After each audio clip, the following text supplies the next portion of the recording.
which now form the rocks of the cliffs, were laid down by rivers onto an ancient seabed about 320 million years ago.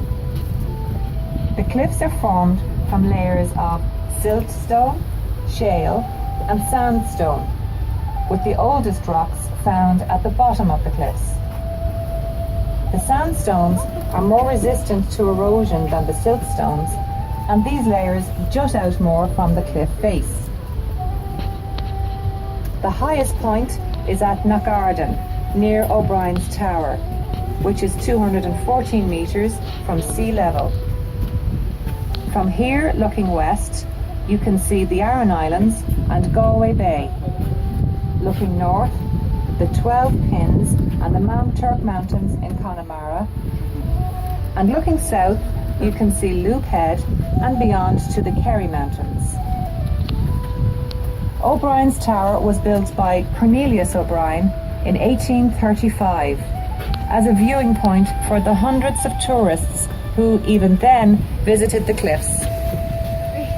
Cornelius was a descendant of the famous High King of Ireland, Brian Boru, and also the O'Briens of Bunratty Castle, who were kings of Thomond.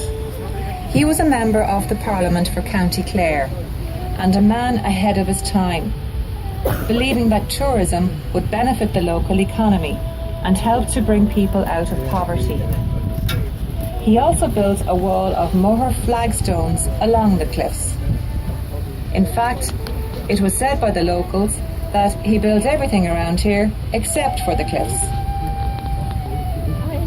On Vanorn Moor is the name of the spectacular sea stack below O'Brien's Tower. This stands 61 metres high, and there are thousands of breeding seabirds nesting among the rock shelves. The cliffs have been designated as a special area of conservation by the EU, and they are home to about 30,000 birds. The most famous are the Atlantic puffins, which live in large colonies at isolated parts of the cliffs and on Goat Island, close to O'Brien's Tower.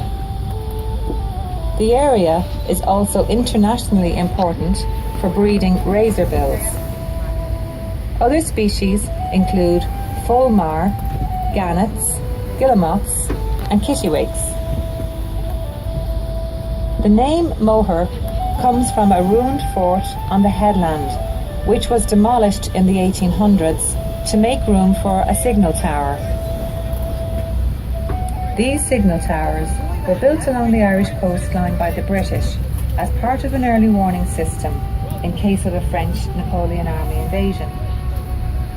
Supposedly, at any sign of an invading ship, fires would be lit as signals and passed on to the next tower and so on back to the command station. But the idea was short-lived and abandoned after the Battle of Waterloo. The next tower on the coastline can be seen on Inisheer in the Aran Islands. At the southern point of the cliffs, you can see the ruins of another signal tower and an unusual rock formation known as Hag's Head. Irish legend tells the story of an old hag called Mal, who fell in love with the great Irish hero Cuchulainn. Sadly for her, Cuchulainn did not return her feelings and ran all over Ireland trying to get away from her. In the end, he escaped by jumping from Loop Head in South Clare back to the cliffs using the sea stacks as stepping stones. Poor old Mal was not as nimble on her feet as her hero, and she fell to her death at Hag's Head.